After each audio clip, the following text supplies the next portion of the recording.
இயேசு உங்களை நேசிக்கிறார். பிரியமானவர்களே, இந்த நாளில் ஆண்டவர் நம்மளோடு பேசும்படிய வேதத்திலிருந்து ஒரு 4 வசனங்களை கூட வாசித்து ஆண்டவர் நம்மளோடு இடைபடுகிற நாம் கற்றுக்கொள்ளக்கூடிய காரியத்தை பார்ப்போம்.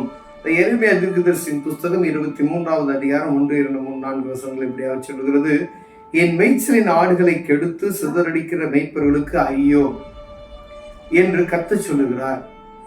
இஸ்ரவேலின் தேவனாகிய கர்த்தர் தமது ஜனத்தை மேய்க்கிற மேய்ப்பர்களுக்கு விரோதமாக சொல்லுகிறது என்னவென்றால், நீங்கள் என் ஆடுகளை பராமரியாமல் அவைகளை சிதறடித்து அவைகளை துரத்தி விடுகிறீர்கள். இதோ நான் உங்கள் பேரில் உங்கள் செய்கைகளின் பொல்லாப்புக்கு கேற்ற தண்டனையை உங்கள் மேல் அறிவிப்பேன் என்று கர்த்தர் சொல்லுகிறார். நான் என் ஆடுகளின் மீதியாய் இருப்பவைகளை துரத்தி இருந்த எல்லா தேசத்திலிருந்து தூரத்தில் இருந்த எல்லா தேசத்திலிருந்தும் அவைகளை திரும்ப அவைகளின் தொழுவங்களுக்கு கொண்டு வருவேன். அப்பொழுது அவைகள் பழுகி பெருகும். அவைகளை மேய்க்கத்தக்கவர்களையும் அவர்கள் மேல் ஏற்படுத்துவேன். இனி அவைகள் பயப்படுவதுமில்லை, கலங்குவதுமில்லை, காணாமல் போவதுமில்லை என்று கர்த்தர் சொல்லுகிறார். பிரியமானவர்களே, ஆண்டவர் இஸ்ரவேல் ஜனங்களுக்கு ஒரு தீர்க்கதரிசியின் மூலம், எரேமியா தீர்க்கதரிசியின் மூலமாய் ஆண்டவருடைய சத்தம் துணிக்கிறது நாம் பார்க்க முடிகிறது. என் மேய்ச்சலின் ஆடுகளை கெடுத்து சிதறடிக்கிற மேய்ப்பர்களுக்கு ஐயோ. அவருடைய சபை என்று சொல்லப்படுகிற அந்த சபையில் இருக்கக்கூடிய ஆடுகளுக்கு விரோதமாய் முறுமுறுக்கிற மேய்ப்பர்களுக்கு ஐயோ என்று சொல்லப்படுகிறது. மேய்ச்சலின் ஆடுகளை கெடுத்து சிதறடிக்கிற மேய்ப்பர்களுக்கு, நல்ல ஆவிக்குரிய வாழ்க்கையில ஆராதனை ஆண்டவருடைய சபையில இருக்கக்கூடிய நல்ல ஆடுகளை கெடுத்து அவர்களை சிதறடிக்கக்கூடிய மேய்ப்பர்களுக்கு, அப்ப நல்ல மேய்ப்பர்கள் இருக்கிறார்கள், நல்ல மேய்ப்பர்களை போல சிதறடிக்கப்படுகிறவர்களும் இருக்கிறார்கள் என்று நாம் அறிந்து கொள்ள வேண்டும். பிரியமானவர்களே, அப்ப ஒரு ஆட்டுக்கு என்னென்ன தேவையோ, ஒரு மேய்ச்சலின் ஆட்டுக்கு என்னென்ன தேவையோ அதற்கான எல்லா காரியத்தையும் யார் செய்யணும் அப்படின்னு சொல்லி வேதம் சொல்லுதுன்னா, ஒரு சபையை நடத்துகிற ஒரு மேய்ப்பருக்கு தான் ஆண்டவர் சொல்லுகிறார். ஒரு போதகராய் இருக்கிற ஒரு போதகருக்கு சபையை நடத்தக்கூடிய அங்க இருக்கக்கூடிய ஜனங்கள் தான் ஆடுகள் என்று சொல்லப்படுகிறது. பிரியமானவர்களே, இஸ்ரவேலின் தேவனாகிய கர்த்தர் ஜனத்தை மேய்த்த மேய்ப்பர்களுக்கு விரோதமாக சொல்லுகிறது என்னவென்றால், மேய்ப்பர்களுக்கு விரோதமாக சொல்லுகிறது என்னவென்றால், நீங்கள் என் ஆடுகளை பராமரியாமல் அவைகளை சிதறடித்து அவைகளை துரத்தி விடுகிறீர்கள். பராமரியாமல், ஆடுகளை பராமரியாமல் அவர்களை சிதறடித்து துரத்தி விடுகிறீர்கள். ஆடுகளை பராமரிக்கக்கூடிய ஆண்டவர் பார்க்கிறார் பாருங்க. ஒரு ஆத்துமா இருக்கிறது, ஒரு ஆட்டுக்குட்டி உங்களுக்கு கொடுக்கப்பட்ட ஒரு வெளியேறப்பட்ட வந்த ஒரு ஆத்துமாவை நீங்கள் சரியாக வழிநடத்துவீர்களானால், அந்த ஆட்டுக்குட்டிக்கான செழிப்பான எல்லா காரியத்தையும் வேதத்திலிருந்து கற்றுக் கொடுப்பீர்களானால், அவர்களை பராமரித்து அவர்களை காத்து அவர்களை தப்புவித்து அந்த மெய்ப்பன் என்று சொல்லக்கூடிய அந்த தலைமைத்துவத்தில் இருக்கக்கூடிய ஒரு போதகரோ மெய்ப்பரோ அவர்களை சரியாய் மேய்க்கிறார்களா என்று பார்க்கும்படி ஆண்டவர் விரும்புகிறார். ஆனால் வேதம் சொல்லுகிறது, துரத்தடிக்கப்படுகிற அவர்களுக்கு சொல்லக்கூடிய ஒரு எச்சரிக்கையான வார்த்தையானவர் சொல்லுகிறார். விரோதமா சொல்கிறது என்னன்னா, நீங்கள் என் ஆடுகளை பராமரியாமல் அவர்களை சிதறடித்து அவைகளை துரத்து விடுகிறீர்கள். இதோ நான் உங்கள் பேரில் உங்கள் செய்கைகளின் பொல்லாப்புகளுக்கு என்ற தண்டனையை உங்கள் மேல் என்ன செய்வேன், வருவிப்பேன் என்று கர்த்தர் சொல்றார். மெய்ப்பொருளுக்கு விரோதமாய் ஆண்டவர் சொல்றார், உங்கள் மேல் வரக்கூடிய தண்டனை நான் வருவிப்பேன் என்று சொல்லுகிறார். பாருங்க, இந்த இடத்துல வித்தியாசமாக ஆண்டவர் சொல்றார். ஜனங்களுக்காக ஆண்டவர் பரிதபிக்கிறார் என்கின்ற அந்த காரியத்துல எவ்வளவு ஆண்டவர் பிரியமா இருக்கிறார். ஜனங்களுக்காக, இவர்கள் என்னுடைய ஜனங்கள். அநேக நேரங்கள்ல மோசைக்கு ஆண்டவர் சொல்லுவார், இவர்களை விட்டு விடு, இவர்கள் வணங்கா கழுத்துள்ள ஜனங்கள், இவர்களை நான் அழித்து விட போகிறேன் அப்படின்னு சொல்றாரு. ஆனா இங்கு எரேமியா தீர்க்கதரிசி சொல்றாரு, இந்த மெய்ப்பர்கள் சரியில்லை, மெய்ப்பர்களை நான் அழிக்க போற, அவர்களுக்காக வைத்திருக்கிற தண்டனை நான் கொடுக்க போகிறேன் என்று சொல்லி. அவங்ககிட்ட 1000 ஆடுகள் இருக்கலாம், 10 ஆடுகள் இருக்கலாம், அதை பராமரிக்கிறது எப்படி என்பதை நாம் புரிந்து கொள்ளும்படி ஆண்டவர் பேசுகிறார். பிரியமா, ஏதோ நான் ஆத்துமாவை வைத்துக் கொண்டு நான் சும்மா இருக்கிறேனா, இல்ல 100 ஆத்துமாக்களை வைத்துக் கொண்டு நான் சும்மா வைத்துக் கொண்டு இருக்கிறேனா? அவர்களுக்காக கொடுக்கப்பட்ட ஆத்ம பாரத்தை நீங்கள் வைத்திருக்கிறீர்களா? ஒவ்வொரு ஆடும் வெளியேறப்பட்டது என்பதை நீங்கள் புரிந்து செயல்படுகிறீர்களா? ஒரு ஆண்டு நிமித்தமாய் பரலோக ராஜ்யம் பெரிய சந்தோஷத்திற்கு உண்டாகிறது என்று நீங்கள் புரிந்திருக்கிறீர்களா என்று பார்க்கும்படியாய், அந்த ஆட்டை குறித்ததான கவலை உங்களுக்குள் இருக்கிறதா என்று பார்க்கும்படி ஆண்டவர் உங்களோடு என்னோடு பேசுகிறார் பிரியமானவர்களே. ஒரு மெய்ப்பன் எனப்பட்டவன் இப்படித்தான் இருக்க வேண்டும் என்று வேதம் தெளிவாக நமக்கு சொல்லுகிறது.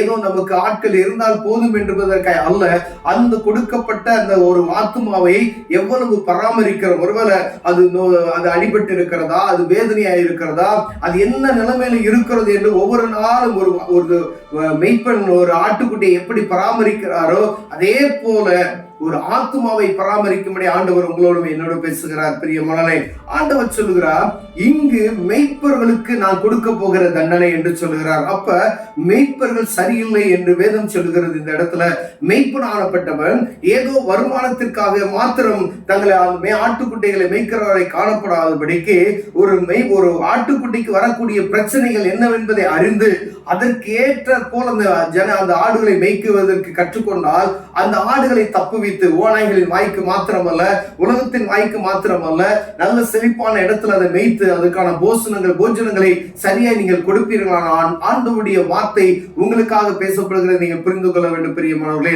ஆண்டவர் உங்களுக்கு கொடுத்த அந்த ஆத்துமாவை, ஆட்டுக்குட்டியை சரியாய் பராமரித்து அதை கொள்ளுமையாய் நீங்கள் வளர்ப்பீர்களானால் அது நல்ல பலனை உங்களுக்கு கொடுக்கும் பிரியமானவர்களே. வேதம் சொல்லுகிறது, நான் என் ஆடுகளை மீதியா இருப்பவைகளை துரத்தி விடப்பட்டு அப்படி அடிக்கப்பட்டு துரத்தி விடப்பட்டு நீங்க எரிந்து போட்ட ஆடுகளை நான் மீனுமா ஒன்னா சேர்த்து புதிய ஒரு மெய்ப்பனை நான் உருவாக்குவேன். அதை பராமரிக்கிற அதை விசாரிக்கக்கூடிய நல்ல மெய்ப்பனை நான் உருவாக்குவேன் என்று ஆண்டவர் சொல்லுகிறார். பாருங்களேன், கீழே அந்த வசனத்தை முடிக்கும் போது சொல்லுகிறார், அவைகளை மேய்க்கத்தக்கவர்களையும் அவைகள் மேல் ஏற்படுத்துவேன், இனி அவைகள் பயப்படுவதும் இல்லை, கலங்குவதும் இல்லை, காணாமல் போவதும் என்று கத்த சொல்லுகிறார்.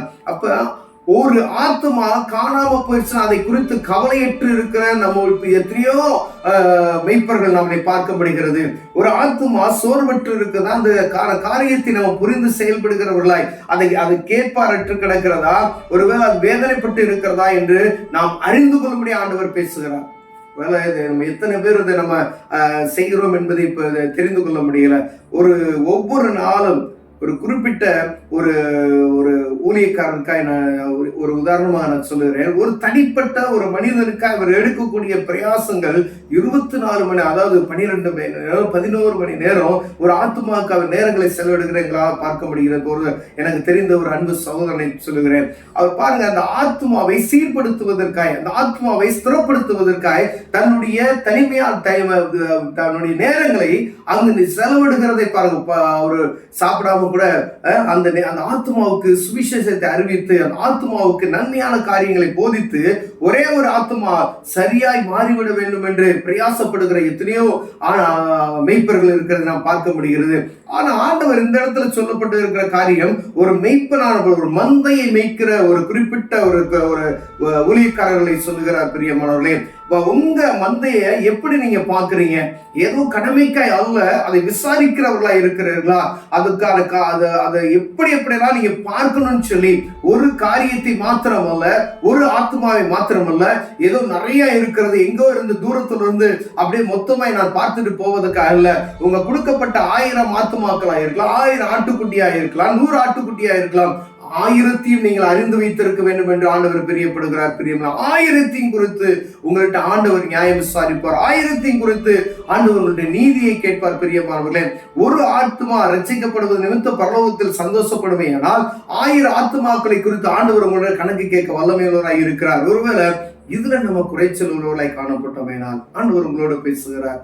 ஒருவேளை சரியில்லை என்போமானால் ஆண்டவருடைய கோபாக்கினைக்கு நம்மை தப்புவித்து அந்த ஆடுகளை சரியாய் மேய்ப்பதில் நம்ம கவனம் செலுத்துவோமே, ஆனால் ஆண்டவர்களை ஆசீர்வதித்து மேன்மைப்படுத்த வல்லமையுள்ளவர் இருக்கிறார். கண்களை மூடுவோம், ஜெபம் செய்வோம். அன்பின் தகப்பனே, ஆண்டவரே, மேய்ச்சல்களை சரியாய் நடத்தக்கூடிய தேவ கிருபையை மெய்ப்பர்களுக்கு நீர் தரும்படி நான் ஜெபிக்கிறேன். ஆண்டவரே, அநேக ஆடுகள் எங்கிட்ட இருக்கு, அதை அங்க ஒவ்வொரு சில நேரங்கள்ல சரியாய் பராமரிக்காமல் விட்டுருவோம்ப்பா. ஆண்டவர் சொல்லுகிறேன், அதற்கான சரி எல்லாவற்றிலும் கவனமாய் அதை போஷிப்பீர்களானால் ஆண்டவர் பெரிய காரியத்தை செய்வார் என்று சொல்லுகிறதுக்காய் ஸ்தோத்திரம். ஆண்டவரே, அப்பா, அது குறித்ததான பாரம், ஆத்மாவை குறித்ததான பாரம் ஒவ்வொரு மெய்ப்பருக்கும் உதவி செய்வீராக. இயேசு கிறிஸ்துவின் நாமத்தில் ஜெபிக்கிறேன் ஜீவனோடு நல்ல பிதாவே, ஆமென்.